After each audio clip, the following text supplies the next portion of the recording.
Hello friends, मैं Virendra Kumar advocate आपका फिर से स्वागत करता हूं अपने यूट्यूब चैनल पर जिसका नाम है लीगल बिगल 04। तो फ्रेंड्स, जो आज का हमारा जो टॉपिक है वो सेक्शन 3 भारतीय साक्ष्य अधिनियम का। सेक्शन 3 कहता है कि एविडेंस में B given of facts in issue and relevant facts. तो जो सेक्शन 3 है ना, ये हमें ये बताता है कि किस किस फैक्ट्स की हम एविडेंस दे सकते हैं और कौन कौन से जो फैक्ट्स हैं वो रेलिवेंट हैं, वो किस सेक्शन में डिस्कस किए गए हैं। तो जो पूरा प्रोसीजर है एविडेंस एक्ट का, कौन सी एविडेंस दी जा सकती है, किस तरह की एविडेंस दी जा सकती है केस में, वो सारा जो है इस भारतीय साक्ष्य अधिनियम में डिस्कस किया हुआ है। तो आज का जो हमारा सेक्शन है ये सिर्फ ये कहता है कि evidence may be given in any suit or proceeding of the existence or non-existence of every fact in issue and of such other facts as are hereinafter declared to be relevant and of no others। यानी जो evidence है वो उनकी दी जा सकती है कि कोई फैक्ट एग्जिस्ट करता है, उसकी एविडेंस दी जा सकती है, उसको प्रूव किया जा सकता है कि ये फैक्ट एग्जिस्ट करता है। और एविडेंस इस बात की भी दी जा सकती है कि जो पर्टिकुलर फैक्ट है जो प्लेंटिफ एलाइज कर रहा है या प्रोसिक्यूशन एलाइज कर रहा है वो एग्जिस्टेंस में ही नहीं है, तो उसको डिस्प्रूव करने के लिए भी एविडेंस दी जा सकती है। और अदर फैक्ट्स जो रेलेवेंट होते हैं, रेलेवेंट क्या है, जो भारतीय साक्ष्य अधिनियम है इसमें जो रेलेवेंट डिक्लेयर किए गए हुए हैं अदर जो फैक्ट्स हैं उनकी भी एविडेंस दी जा सकती है और इसके अलावा कोई एविडेंस नहीं दी जा सकती। ये कहता है सेक्शन 3 भारतीय साक्ष्य अधिनियम का। तो इसके एक एक्सप्लेनेशन भी है इसमें दी हुई है। This section shall not enable any person to give evidence of fact which he is disentitled to prove by any provision of the law for the time being in force relating to civil procedure। तो ये section explanation कहती है इस section की कि ऐसे fact जो law द्वारा प्रोहिबिट हैं कि इनकी एविडेंस नहीं दी जा सकती है, तो जो सिविल लॉ से रिलेटेड है तो उनकी एविडेंस नहीं दी जा सकती है। अब इसमें एक एग्जाम्पल है, A is tried for the murder of B by beating with the club with the intention of causing his death। At A's trial, the following are the facts in issue: A is beating B with club, A is causing B's death by such beating, A is intention to cause B's death। तो ये जो point है, issue हैं, इनको prove करने के लिए ही court में एविडेंस दी जा सकती है, ये कहता है ये प्रोविजन। तो जो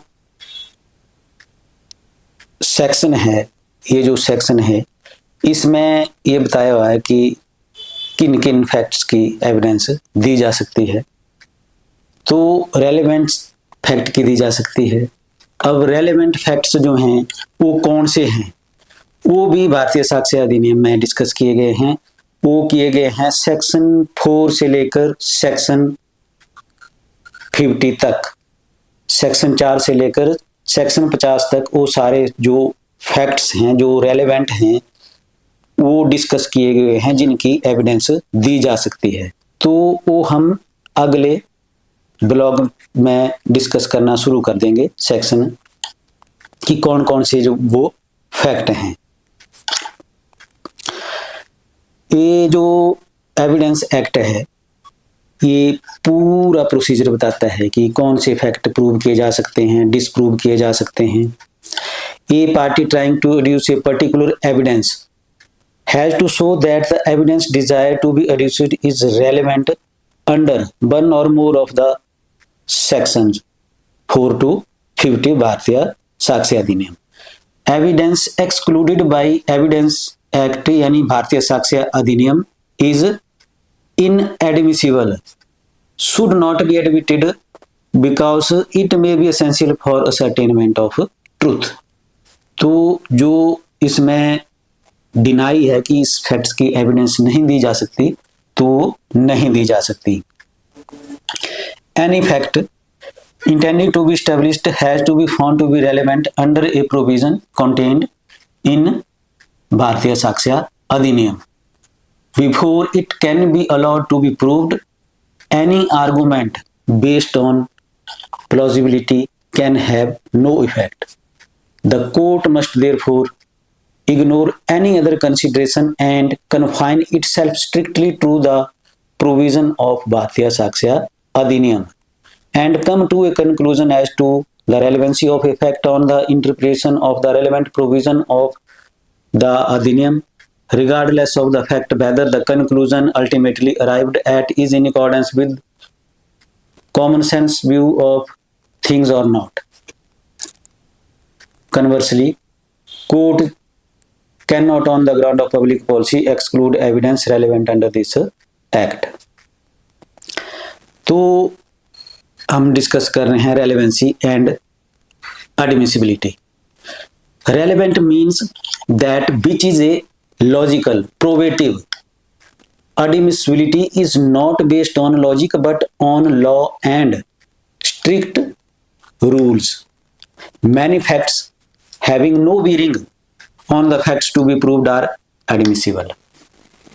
The proof of loss of original deed has no effect on the decision of issue, but this is admissible in evidence before secondary evidence about the contents of the relevant document may be given.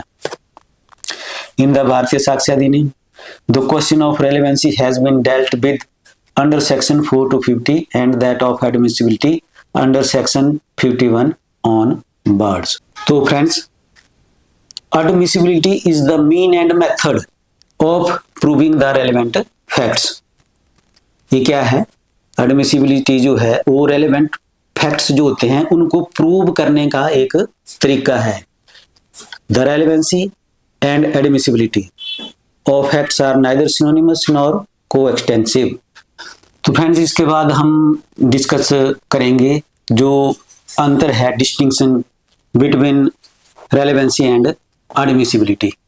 तो relevancy और admissibility में क्या अंतर है वो देख लेते हैं. तो पहला अंतर है कि रेलेवेंसी जो है वो बेस्ड ऑन लॉजिक है एंड प्रोबेबिलिटी, और जो एडमिसिबिलिटी है, admissibility is not based on logic but on strict rule of law. जो एडमिसिबिलिटी है वो लॉजिक पे बेस्ड नहीं है, वो जो लॉ के स्ट्रिक्ट रूल हैं उन पर बेस्ड है, और जो रेलेवेंसी है वो लॉजिक और प्रोबेबिलिटी पे बेस्ड है. तो the rule of relevancy declare but is relevant to be proved. तो रेलेवेंसी के रूल हैं वो ये बताते हैं कि कौन सा फैक्ट जो है वो प्रूव करना है. The rule of admissibility means that the court can permit the evidence to be given of a fact only if it is relevant. Admissibility का मतलब है कि कोर्ट जो है वो बताता है कि कौन से जो फैक्ट हैं वो रेलेवेंट हैं, उनकी ही एविडेंस दी जा सकती है. तो जो तीसरा जो अंतर है वो है the facts which are relevant are not necessarily admissible. ये जरूरी नहीं है कि जो फैक्ट रेलेवेंट हैं वो एडमिसिबल हों. एडमिसिबल होना जरूरी नहीं है उसके लिए, रेलेवेंसी के लिए.